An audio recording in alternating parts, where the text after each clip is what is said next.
ताई, आज पाहणी केली अत्यंत महत्त्वाचा हा प्रोजेक्ट आहे. फक्त एका भागापुरता नसून शहरासाठी हा खूप इम्पॉर्टंट आहे. काय सूचना आहेत आणि काय एकंदरीत आजचा स्टेटस आहे?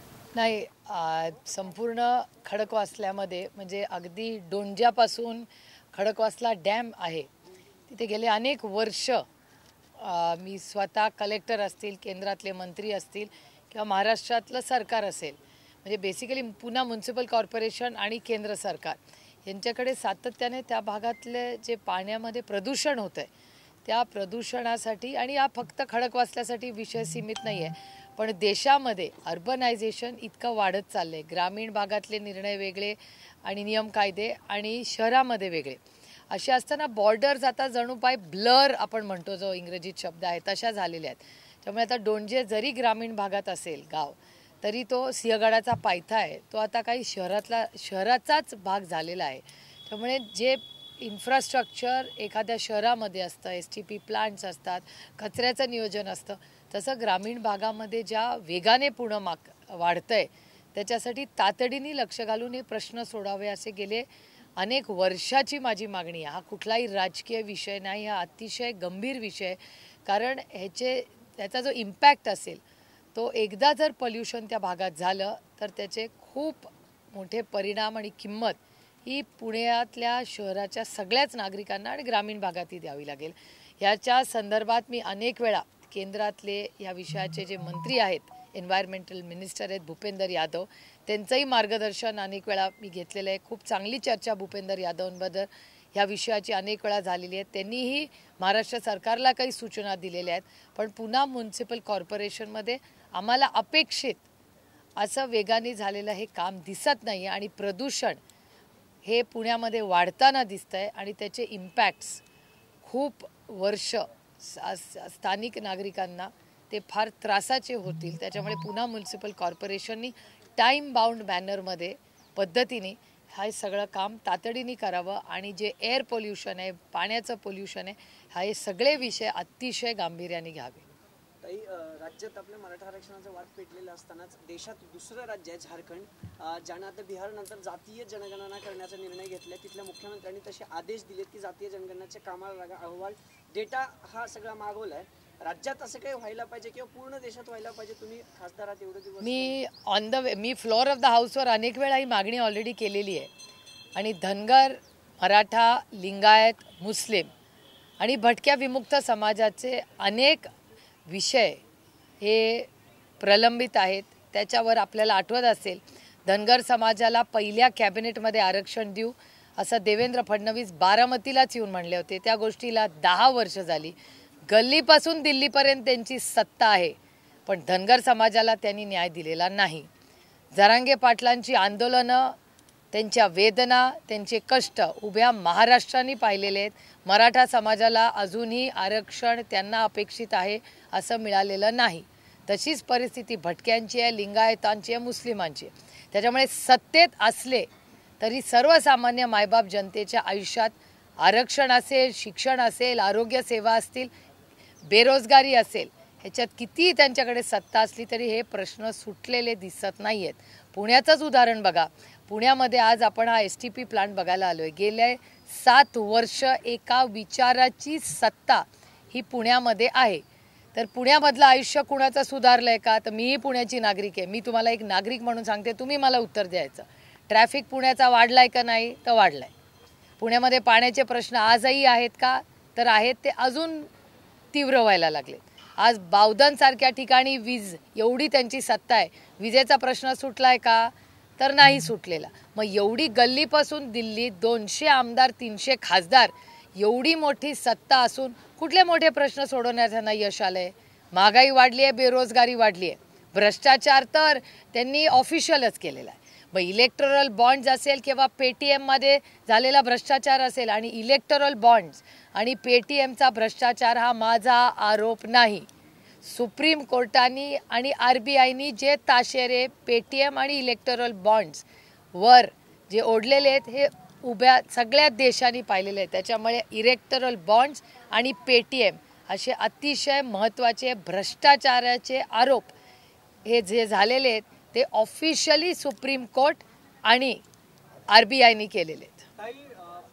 पालकमंत्री मग कुठे आहेत या सगळ्या प्रश्नासंदर्भात जर विचार केला तर अनेक ठिकाणी पाण्याची समस्या गंभीर झालेली आहे। बारामती तालुक्यातच अनेक ठिकाणी पाण्याचे प्रश्न लोक भेटले होते पालकमंत्र्यांना, पाणी सुरू होत नाहीये। नेमकं मग पालकमंत्र्यांचं लक्ष कुठे आहे? मी गेले 2 महिने महाराष्ट्र सरकारला विनंती करते, ट्विटच्या माध्यमातून तुमच्या सगळ्यांच्या सहकार्यातून अनेक लोकांना फोन करून भेट घेऊन की पुढचे म्हणजे मी हे 2 महिन्यापूर्वी सांगितलं होतं की पाण्याची तीव्रता मागच्या वर्षी पाऊस चांगला झालेला नाही, त्याच्यामुळे पाणी सातत्याने लोकांच्यात आम्ही सगळे असतो, हे लोक कोणीही नगरसेवक आज नाहीत, 2 वर्ष इलेक्शन झालं नसलं तरी लोकांच्या सुखदुःखात रोज 24/7 असतात।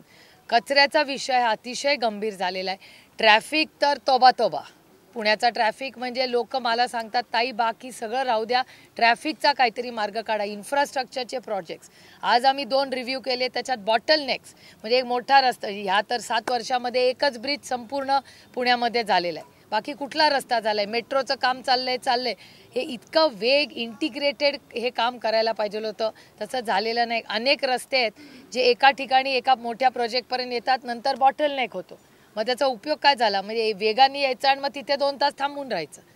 त्यामुळे अतिशय विस्कळीतपणा गेल्या 7 वर्षामध्ये पुणे शहरात झालेला आहे। पुण्याचं मला विचाराल तर इन्फ्रास्ट्रक्चर सुधारायच्या ऐवजी ते खराब होतंय, असं एक नागरिक म्हणून आणि लोकप्रतिनिधी म्हणून माझा हा सरकारवर आरोप आहे।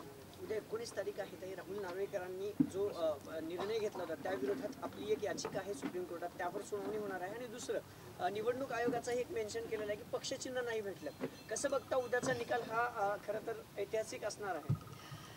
असं आहे की ज्या माणसांनी पक्ष स्थापन केला, फाउंडर मेंबर आणि फाउंडर अध्यक्ष त्या पक्षाचे, त्यांच्याकडून चुकीच्या पद्धतीने पक्ष आणि चिन्ह हिसकावून घेण्यात आलं, त्यामुळे क्रेडिट टू अदृश्य शक्ती, कारण का देश आता संविधानाने चालतच नाही आहे, तो अदृश्य शक्ती चालवते।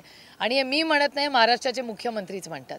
त्यामुळे अदृश्य शक्ती यांनी संविधान हे त्याचा चिरफाड करायचाच निर्णय घेतलेला आहे। त्यामुळे दुर्दैव आहे की भारतरत्न डॉक्टर बाबासाहेब आंबेडकरांनी ज्या संविधानाच्या चौकटीत राहून आम्ही राजकारण आणि समाजकारण केलं, ज्याचा मान सन्मान आम्ही करतो, त्याचा पूर्णपणे त्याचा गैरवापर करून आज राज्य आणि देश चाललेला आहे। या कमिशनची पण काही चूक नाही हो, अदृश्य शक्तीचं इतकं प्रेशर या सगळ्या संस्थांवर असतं की ते बिचारे काय करतील। आणि उद्या म्हणूनच आम्ही सुप्रीम कोर्टात गेलेलो आहोत आणि आमचं एवढंच म्हणणं आहे की इलेक्शनही जवळ आलेलं आहे, ज्याच्या हक्काचा तो पक्ष आहे, ज्यांनी स्वतःच्या कष्टाने, कष्ट एका माणसाचे नसतात, सगळ्यांचे असतात, it is a team work, कोणी एक माणूस सगळं करू शकत नाही हो, सगळे मिळून करतात। तर राष्ट्रवादी काँग्रेस पक्ष उभारण्यामध्ये प्रचंड लोकांनी या राज्यात नाही देशात कष्ट केले आणि त्याची नोंद आणि त्याच्याबद्दल आम्ही मनापासून आभारी आहोत। पण तो पक्ष स्थापन हा आदरणीय पवार साहेबांनी केला, ते फाउंडर मेंबर आणि फाउंडर अध्यक्ष आहेत त्या पक्षाचे, त्यामुळे लॉजिकली स्पीकिंग तो पक्ष त्यांनाच मिळाला पाहिजे। म्हणजे तुमच्या वडिलांनी जर घर घेतलं असेल तर ते वडिलांच्याच नावावर असणार ना, तुम्ही तर वडिलांना घराच्या बाहेर काढू शकत नाही कारण का त्यांचं नाव आहे। पण तरी आता हे नवीन जे राज्य सुरू झालेलं आहे, त्याच्यामुळे मर्यादा पुरुषोत्तम राम ज्या प्रभू श्रीरामांच्यावर आमच्यावर जे त्यांचे संस्कार झालेत ते फक्त जय श्रीराम म्हणतात, पण आम्ही सुषमाजींचा आदर्श ठेवून मर्यादा पुरुषोत्तम राम, ज्या प्रभू श्रीरामांनी कुठलीही मर्यादा ओलांडली नाही, 14 वर्षाचा वनवास वडिलांच्या एका शब्दावर केला, त्यांच्या भावानी तर सगळं सोडून भावाच्या बरोबर गेले, दुसऱ्या भावानी भावाच्या पादुका ठेवून कधी त्या खुर्चीवर बसला नाही, असे आमच्यावरचे संस्कार आहेत। त्यामुळे मर्यादा पुरुषोत्तम राम जी शिकवण आम्हाला आमच्या आईनी आणि त्यानंतर सुषमाजींनी आम्हाला संसदेत दिली, त्याच चौकटीत राहून आम्ही काम करतोय। त्याच्यामुळे आज जे देशात अदृश्य शक्ती करते हे अतिशय दुर्दैवी आहे, पण आम्ही नक्की ह्या अन्यायाच्या विरोधात पूर्ण ताकदीने लढू। लोकसभा निवडणूक होत आहे, त्याच्यामध्ये टॉप 10 मतदारसंघ असणार आहे, त्यामध्ये बारामतीचा सुद्धा समावेश आहे। मात्र आता याच बारामती लोकसभा मतदारसंघाची चर्चा सुरू झाली, ते म्हणजे सुनेत्रा पवार या सुद्धा लढणार, तयारी त्यांनी तशी सुरू केलेली आहे। ननंद भावजा असा हा सामना रंगेल असं सुद्धा चर्चा सुरू झालेली आहे। तुम्ही कशी लढत देणार आहात? तुम्ही सातत्याने म्हणता की लोकशाहीमध्ये सर्वांना अधिकार आहे, पण पवार घराण्यातच अशा पद्धतीची जर लढाई होणार असेल तर नेमकं काय? त्यालाच धरून प्रश्न आहे की भावनिक साथ घातली आणि तटकरेंनी असंही म्हटलं की दादाची भावनिक साथ आहे, पण दादाचं काम देखील आहे बारामतीत। हे सगळं एक तर हे काय भातुकलीचा खेळ नाही आहे, राजकारण आणि भातुकलीचा खेळ नसतं, त्याच्यात नाती नसतात, त्याच्यात जबाबदारी असते.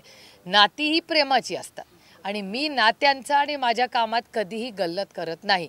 माझं काम एका जागेवर आहे आणि माझी नाती फक्त काय ज्यांचं सुळे आणि पवार आडनाव आहे किंवा शिंदे आडनाव आहे, शिंदे म्हणजे ते शिंदे नाही, माझ्या आईचं माझ्या आईचं माहेरचं आडनाव शिंदे आहे, नाही तर तुमचे काहीतरी गैरसमज व्हायचे. त्याच्यामुळे माझी नाती ही फक्त सुळे, भट म्हणजे सदानंदच्या आजोळ, शिंदे आणि पवारांच्याबद्दल सीमित नाही आहेत. माझी प्रेमाची नाती जरी रक्ताची नसली तरी ती प्रचंड आहे. ते कुटुंब म्हणून आज इथे सगळे वावरलेत. मी सदानंद सुळेंबरोबर जेवढा वेळ घालवत नाही तेवढा यांच्यावर घालवते. त्याच्यामुळे ही प्रेमाची नाती असतात, ही विश्वासाची नाती असतात, रक्ताची नाती. या नात्यांमध्ये खूप असे वेगळे वेगळे फॅसेट्स असतात आणि ते खूप इंटरेस्टिंग असतात. आणि नाती ही नेहमी माझ्यासाठी राहतीलच, पण त्याबरोबर माझं एक प्रोफेशनल आयुष्य आहे, माझी एक आयडिओलॉजी आहे, एक वैचारिक बैठक आहे ज्याच्यात मी लहानाची मोठी झाले. त्याच्यामुळे माझ्यासाठी ही लढाई वैयक्तिक नाही, माझी वैचारिक लढाई आहे. माझी लढाई कुठल्याही वैयक्तिक माणसाची नाही, माझी लढाई भारतीय जनता पक्ष आणि त्याच्या चुकीच्या निर्णयांच्या विरोधात आहे.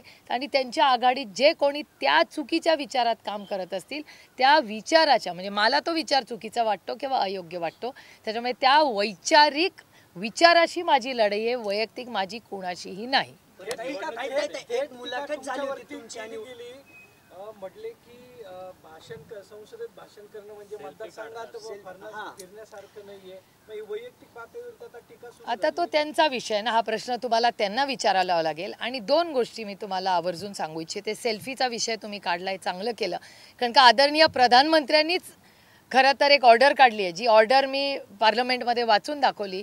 HRD मंत्रालय, ह्युमन रिसोर्सेस डिपार्टमेंट, शिक्षण मंत्रालयाने एक GR या देशासाठी काढला होता की प्रत्येक कॉलेजमध्ये मोदीजींचा एक फोटो लावा आणि सगळ्यांनी त्यांच्याबरोबर एक सेल्फी काढा.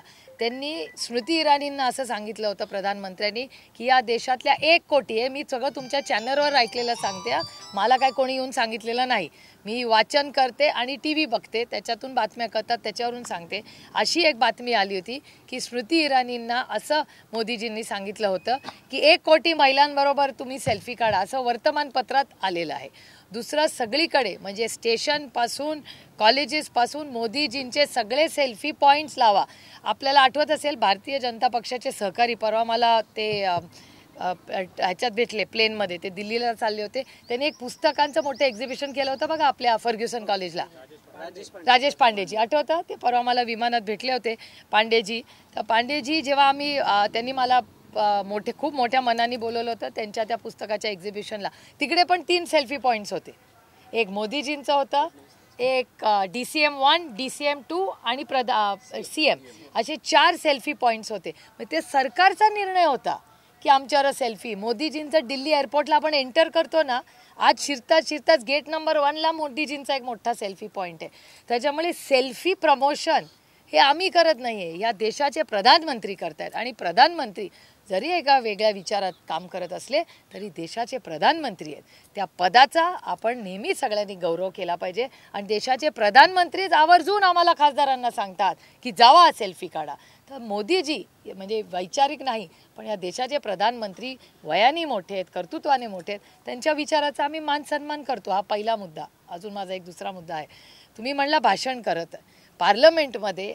पार्लमेंट हे आमच्यासाठी एक बिल्डिंग नाही आहे, तो एक विचार आहे. आणि ह्या देशातलं हे सगळं ज्याला आपण डेमोक्रेसी म्हणतो की त्याचं सगळ्यात मोठं मंदिर आहे. तुम्हाला आठवत असेल जेव्हा मोदीजीही पहिल्यांदा निवडून आले तेव्हा पार्लमेंटच्या बिल्डिंगमध्ये, संसद भवनमध्ये ते नतमस्तक झाले. त्याच्यामुळे तिथे जी चर्चा होते, संसदेत जी चर्चा होते, त्याला लोकशाहीचं मंदिर म्हणून आम्ही बघतो, आम्ही त्याला वास्तू म्हणून जात नाही. त्याच्यामुळे त्या लोकशाहीच्या मंदिरात चर्चा करायलाच तर पाठवता आम्हाला पार्लमेंटमध्ये तुम्ही निवडून कशाला देता की आम्ही तिकडे जावं आणि भाषण करा. भाषण करण्यासाठीच तर पार्लमेंट असतं, ह्यालाच तर लोकशाही म्हणतात. आणि मला सार्थ अभिमान आहे की ज्या वास्तूमध्ये BR आंबेडकरांनी या देशाचं संविधान लिहिलं, या देशाला अर्पण केलं, पंडित जवाहरलाल नेहरूंनी ट्रिस्ट विथ डेस्टिनी, त्याच वास्तूंमधून त्यांनी देशाला संबोधित केलं. त्यानंतर अटल बिहारी वाजपेयी साहेब असतील, त्यानंतर प्रणब मुखर्जी जी असतील, आजच्या काळामध्ये सुषमाजी असतील, किंवा त्यानंतर गोपीनाथ मुंडे साहेब असतील, किती नेत्यांची मी तुम्हाला नावं घेऊन सांगू ज्यांनी मोठी म्हणजे आजही जेव्हा मोठा प्रोजेक्ट अनाऊन्स या देशात होतो, गडकरी साहेब मोठे रस्ते अनाऊन्स करतात, ती पॉलिसी कुठे होते? ती पॉलिसी पार्लमेंटमध्ये अप्रूव्ह झाल्याशिवाय पुढे जातच नाही. त्यामुळे जो काही निधी विकास होतो त्या विकासाची सुरुवात त्याच पार्लमेंटच्या वास्तूमधून लोकशाही पद्धतीने चर्चेतूनच पुढे येतं. आरक्षणाचा विषय कुठे येणार? तो पार्लमेंटमध्येच अप्रूव्ह झाल्याशिवाय येणार नाही ना. तर तिथे भाषण तर करायलाच पाहिजे ना. आणि भाषण करण्यासाठी आदर्श म्हणजे महाराष्ट्रातला सगळ्यात मोठा आदर्श ज्याची भाषणं वाचून आजही आम्ही पार्लमेंटमध्ये भाषण करतो म्हणजे आमच्या सगळ्यांचेच मार्गदर्शक कैलासवासी यशवंतराव चव्हाण, श्री मधु दंडोते साहेबांचे रेफरन्सेस आजही आम्ही घेतो पार्लमेंटमध्ये. ही मोठी नेते होऊन गेले. महाराष्ट्राचं देशात नाव त्या काळामध्ये कुठलाही मीडिया नव्हता, पण त्यांच्या भाषणांचा इम्पॅक्ट आजही हो. चंद्रशेखरजी जेव्हा पार्लमेंटमध्ये उभं राहायचे सगळे शांत उभं राहायचे. आजही आम्ही सगळे भाषण करतो तेव्हा किती. आता मी तुम्हाला भाषणाचं उदाहरण गंमत म्हणून देते. एक आदर्श म्हणजे तुम्ही चुकीचा अर्थ काढू नका, पण मागच्याच आठवड्यात एक आदर्श भाषण ट्रेजरी बेंचनी व्हाईट पेपरवर केलं. व्हाईट पेपरवर त्यांनी आदर्शावर भाषण केलं आणि काही प्रवेश झाले. म्हणजे केवढी मोठी ताकद आहे बघा पार्लमेंटमध्ये. म्हणजे प्रवेश घ्यायला पण उपयोगी पडतो, आरोप करायला पण उपयोगी पडतो, विकास करायला पण. किती मल्टिपल गोष्टी आमच्या या लोकशाहीच्या मंदिरात होतात आणि ते आमच्यासाठी एक मंदिर आहे आणि बोलायसाठीच पाठवताना निवडून. भाषण केल्याशिवाय प्रश्न सुटणार कसे? चर्चा ही लोकशाही आहे, ही दडपशाही नाही आहे. त्याच्यामुळे चर्चा ही झालीच पाहिजे. आणि प्रत्येकाने कांद्याला भाव, इथेनॉल, एवढ्या साखर कारखाने आहेत ना महाराष्ट्रामध्ये, इथेनॉलचा पहिला U-टर्न जो या केंद्र सरकारने केला, फक्त मी बोलले त्याच्यावर. पेटीएमचा घोटाळा पार्लमेंटमध्ये मी दुसरं कोणी बोललंय? पेटीएमचा केवढा मोठा घोटाळा झालाय हो. डिजिटल करन्सी आणली, पेटीएममध्ये आणले. आज पेटीएमचा परवा 70,000 कोटी रुपयाचं नुकसान झालं. 70,000 कोटी रुपये. विचार करा. पेटीएमवर कोणी बोललंच नसतं तर भरडले मोठे लोक जाणार नाही आहेत, तो सर्वसामान्य पानवाला, नारळवाला, फळवाला ना त्याचे पैसे जाणार आहेत. मग त्याच्यासाठी लढायचं नाही? लोकशाही नाही आहे. लोकसभा निवडणूक ही तुमच्यासाठी अतिशय सोपी असणार आहे 2024. बघा, मी ओव्हर कॉन्फिडंट कधीच आयुष्यात नसते. स्वतःवर आत्मविश्वास, लोकांवरचं प्रेम आणि ही लोकशाही आहे. मायबाप जनता ठरवते काय होईल.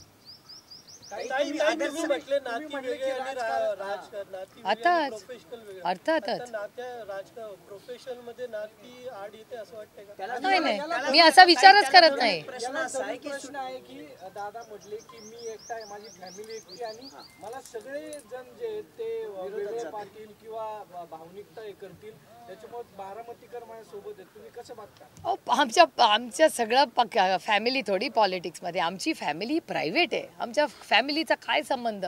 सगळे प्रोफेशनल आपापल्या पद्धतीने काम करतात. आमच्या फॅमिलीला कशाला आणताय तुम्ही राजकारणामध्ये? राजकारणात जे आहेत त्यांच्याबद्दल जरूर प्रश्न विचारा, पण आमची वैयक्तिक जी फॅमिली आहे त्यांना कशाला आपण ह्याच्यात आणायचं? त्यांचा बिचाऱ्यांचा काय संबंध?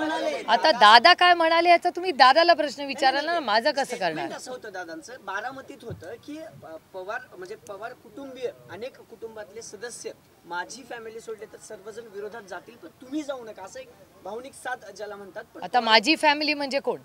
माझ्यासाठी तुम्ही पण माझी फॅमिलीच आहात. हा पण माझी फॅमिली आहे, हा पण माझी फॅमिली आहे, सदानंद सोळे पण माझी फॅमिली आहे, रजनी इंदुलकर पण माझी फॅमिली आहे, नीता पाटील, श्रीनिवास पवार सगळे माझी फॅमिलीच आहे ना. हे पण फॅमिली नाहीत का? ही का माझी फॅमिली नाही का? ऐसा नहीं होता यार, रिश्ते दिल से भी बनते. अंकिता पाटील काल म्हटल्या की निवडणुकीच्या संदर्भात इंदापूरमधून दादांनी आमचा शब्द पाळला नाही. म्हणजे आताच भाजपमध्ये चढाओढ सुरू झाली आहे भाजप आणि राष्ट्रवादीमध्ये की आम्ही काम तरच करणार, जर आमचं त्यांनी काम केलं नाही मागचं आम्ही का काम करणार? मला असं वाटतं तो त्यांचा अंतर्गत प्रश्न आहे त्यांच्या आघाडीचा. मला त्याच्यावर भाष्य करायची इच्छा नाही. जोडून मग ते असं जर म्हणत असतील तर याचा अर्थ ते तुम्हालाच पाठिंबा देते. तो त्यांच्या आघाडीचा अंतर्गत प्रश्न आहे. मी कसं त्याच्यावर बोलणार? माझी एवढीच विनंती सगळ्या मायबाप मतदारांना आहे की त्यांनी 1, 2 नाही 3 वेळा मला मोठ्या संख्येने मतदान करून मला या देशाची सेवा करायची संधी मिळाली.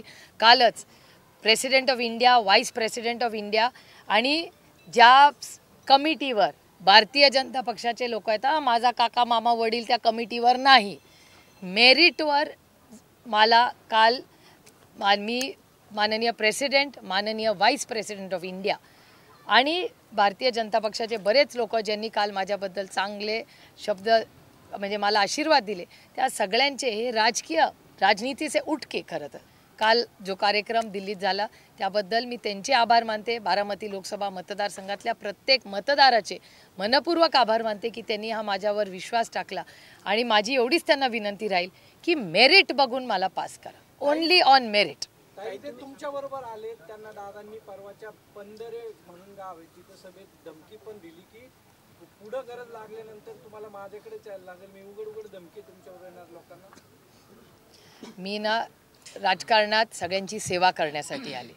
कोणीही समोर आला तर त्याचा पक्ष विचार ह्याच्याशी माझा काय संबंध. लोकांनी मला लोकप्रतिनिधी म्हणून पाठवलंय. मी लोकांची प्रतिनिधी आहे. ते कुणाला मतदान करतात ही लोकशाही आहे. नाही कार्यकर्ते असले म्हणून काय झालं.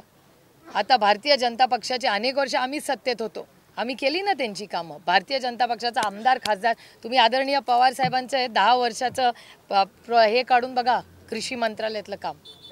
कधीही आम्ही तो त्यांची कामाची स्टाईल असू शकते, आमची तशी नाही हो.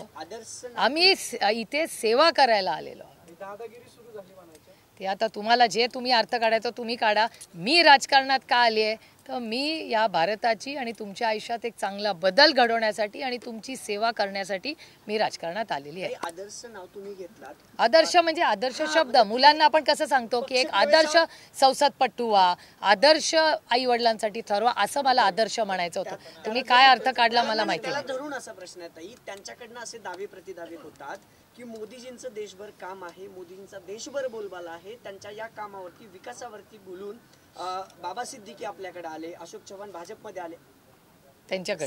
ऐका ना, तेच बाबा सिद्दीकी आपल्याकडे आले, अशोक चव्हाण भाजपकडे आले, कमलनाथ यांचा मुलगा मोदी साहेबांसोबत येतोय. मोदी साहेबांचा करिश्मा आहे म्हणून ते सगळं होतं. ईडी वगैरे काय नाही असं बोललं जाते. नेमकं याच्या मागचं कारण काय आहे. कमलनाथजीचा मुलगा माझ्याबरोबर पार्लमेंटमध्ये आहे. 5 वर्षात 3 वेळा मला भेटला असेल. तो त्यांनी भाषण केलंय का नाही पण मला आठवत नाही फारसं. मुलगा खूप गोड आहे, चांगला आहे, स्वभावाने खूप चांगला आहे, पण भेट फारशी दिल्लीत होत नाही. म्हणजे पार्लमेंटमध्ये तर होतच नाही. त्याच्यामुळे त्याचा प्रवेशाचं मला वगैरे काही माहिती नाही, कारण का कधी संबंधच येत नाही. आम्ही एकाच बाजूला बसतो, त्याची सीट जवळच आहे, पण फारशी भेट व्हायची संधी पार्लमेंटमध्ये आली नाही. हे त्याच्याबद्दल झालं. आणि बाकीचे प्रवेश का होत आहे बघा, उन्हाळा वाढतोय, ताईंना बघा घाम आलाय, त्याच्यामुळे आईस लागेल आता जरा पाण्यामध्ये टाकायला. आईस म्हणजे बर्फ. तुम्ही चुकीचा अर्थ काढू नका. तुम्हाला सवय झाली आहे की मी आईस म्हणलं ना की तुम्हाला इन्कम टॅक्स, CBI, ईडी वाटतं. मला अजिबात असं म्हणायचं नव्हतं. मी म्हणत होते आईस म्हणजे उष्णता वाढली आहे, इलेक्शन जवळ आले, ताईंना गरम होतंय, त्याला बर्फाचा पाणी द्या. अनेक वेळा भाजप सारखं म्हणत होतं की काँग्रेस मुक्त भारत व्हावा म्हणून, पण फडणवीस एकेकाळी जे अशोक चव्हाणांना डीलर म्हणत होते, त्यांचे लीडर. नाही तुम्ही फार जुनं काढू नका. ह्या कानाने मी मागच्या आठवड्यात डीलर म्हणलेलं अशोकरावांना ऐकलं. या कानाने इथे lead speaker Nishikant Dubey white paper काढून आदर्श घोटाळ्याबद्दल निशिकांत दुबेंनी मागच्या आठवड्यात पार्लमेंटमध्ये फ्लोअर ऑफ द हाऊसवर निर्मलाजी आणि निशिकांत दुबेंनी अशोकरावांवर आरोप केलेत. मी माझ्या कानाने ऐकलेत आणि डोळ्यांनी पाहिले. काय सांगताय. देवेंद्र फडणवीसांचे तरी 3 महिन्यापूर्वीचे. मी तर तुम्हाला स्पॉट न्यूज देते. 8 दिवसापूर्वी आरोप केला अशोकरावांवर. मुख्यमंत्री म्हणतात की उद्धव ठाकरेंकडून मारण्याचा मला प्रयत्न झाला होता वगैरे, या सगळ्या गोष्टीला ते आता परत खंडन करतायत की हे कितपत खरं होतं. मला कसं माहिती असेल. मी एक सेवक आहे, मी लोकांची प्रतिनिधी आहे. मी आपलं या सेवा करण्यात आणि पार्लमेंटमध्ये भाषण कर, फॉलोअप कर, काम, याच्यातच माझा वेळ जातो सगळा. काय अच्छा असेल बाबा, मला नाही माहिती. ते जयंत पाटील आणि शरद पवारांना विचारावं. आम्ही लहान कार्यकर्ते पक्षात, कोण कुठून लढणार आम्हाला नसतं माहिती. जाचक आणि टावरेंनी जे आहे ते पवार साहेबांची भेट घेतली. बारामती तालुक्यात बेरजेचं राजकारण करण्याचं शरद पवार साहेबांनी पुन्हा सुरुवात केली, कारण जुने सगळे कार्यकर्ते भेटतायत पवार साहेबांना. आदरणीय पवार साहेब बारामतीला गेले की लोक त्यांना भेटायलाच येतात. आणि पृथ्वीराज जाचकांचे आणि आमचे अनेक वर्षाचे प्रेमाचे संबंध आहेत. हर्षवर्धन भाऊंचे, जरी भाऊ BJPत असतील नसतील, कुठल्याही पक्षात असेल तरी आमचे कौटुंबिक संबंध आम्ही कोणीही कुठल्याही पक्षात गेले तरी आम्ही नेहमी सांभाळलेले आहेत. कारण का आमच्यासाठी नाती आणि संबंध बहुत मायने रखते. एक लक्षात ठेवा, आयुष्यात अति सुख किंवा अधिक दुःख याच्यात पैशाने आणि सत्याने नाही मोलवता येत, त्याला लोक लागतात. नाती लागतात आणि त्याच्यामुळे ती नाती आपण जपायची असतात. त्याच्यामुळे ज्या ज्या लोकांची तुम्ही नावं घेतली, आमचे ऋणानुबंध 6 दशकाचे आहेत तिथे. ते सगळे लोक आमचे प्रेमाचे आहेत हो. म्हणजे हर्षवर्धन भाऊंना मी आजही भाऊच म्हणते. म्हणजे जेव्हा ते विरोधी म्हणजे त्याच्यात गेले आणि आम्ही सगळे जरी आजही आम्ही एकामेकाच्या विरोधात आहोत, पण कधीही हर्षवर्धन भाऊंनी किंवा कुल कुटुंबाचंही उदाहरण देईन. राहुल कुलच्या मिसेस मागच्या वेळेस माझ्या विरोधात लढल्या, पण राहुल कुलांनी नेहमी मर्यादाच ठेवली आणि मीही त्यांच्यावर कधीही आरोप प्रत्यारोप केलेला आहे. मग राहुल कुल, हर्षवर्धन भाऊ आमचे सगळ्यांचे कौटुंबिक संबंध अनेक वर्षाचे आहेत, पण ती मर्यादा त्यांनीही पाळली आणि आम्हीही पाळण्याचा एक प्रांजळ प्रयत्न केला. ही सुसंस्कृत महाराष्ट्राची कैलासवासी यशवंतराव चव्हाणांच्या संस्काराची भूमी आहे. इलेक्शन कमिशनची काल प्रेस झाली. त्यांनी भाकील केले की आम्ही विधानसभा आणि लोकसभा निवडणुकी घेण्याच्या तयारीत आहोत आणि तसं ओडिशाचं त्यांनी जाहीर देखील केलं. ओडिशाचं नेहमीच होतं, पण असं राज्यात देखील होऊ शकतं का? आता ह्याचा प्रश्न मला कसं विचारणार? जे सत्तेत त्यांना विचारायला लागेल ना, मी कसं सांगणार? आणि ओडिशाचा दरवर्षी तो नवीन बाबूंनी घेतलेला जुना निर्णय. नवीन बाबूंनी मागेच ठरवलं होतं की दोन्ही इलेक्शन एकत्र. काही तुमच्या भाषणावर टीका होती आणि पंतप्रधान यांच्या भाषणाचं कौतुक होतं आता सातत्याने. अशा पद्धतीने फक्त दादा तो प्रत्येक लोकशाही आहे, प्रत्येक जण आपापल्या करावे व्हावं, फक्त कन्सिस्टन्सी असावी एवढीच माफक अपेक्षा. 24 तारखेला होणाऱ्या मेळाव्याची काय तयारी आहे? कुठला 24चा मेळावा? हा नॉर्मल जे काय असते ते सगळी संघटना मिळून करते ना. तयारी कसली त्याची? कोण कोण नेते? आता बघूया, कळते. ऑफिशियल जे असतील आमचे नेते ते तुम्हाला सगळी माहिती देतात. कर्वेनगरच्या उड्डाणपुलासाठी तुम्ही महानगरपालिकेत आता सविस्तर चर्चा झाली आमची त्याची. आता बजेट आम्ही जे मागितलेलं आहे त्याचा पुढे आता आमचं तर म्हणणं आहे की तो कर्वेनगरपर्यंत जर तो पूल आला तर तिथून प्रचंड क्लॉगिंग होईल. तो वारजापर्यंत आणि पुढे खडकवासल्याला जावा, म्हणजे फ्री फ्लोईंग ट्रॅफिक होईल.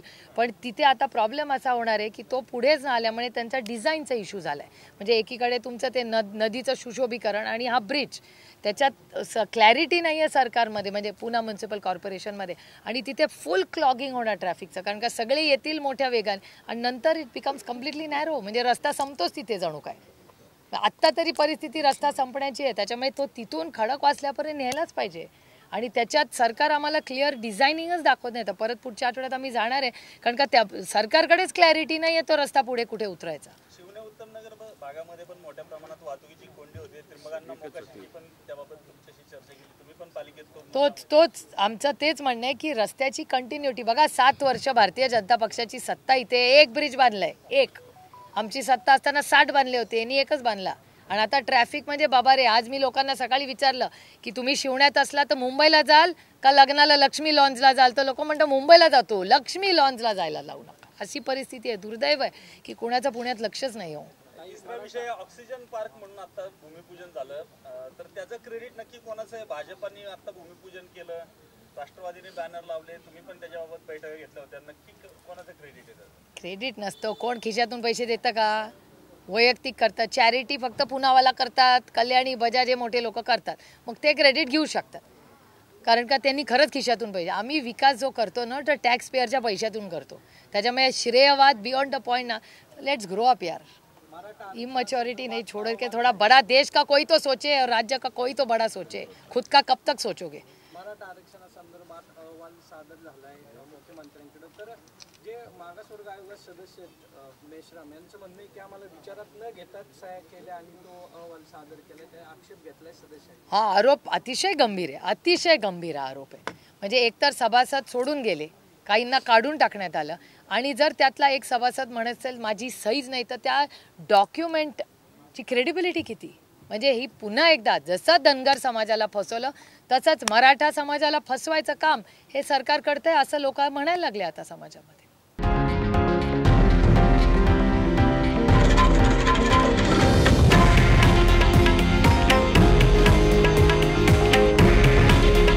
हे आहे देशातील नंबर 1 न्यूज नेटवर्क आणि आपण पाहत आहात TV9 मराठी. काळजी तुमची, हित महाराष्ट्राचं.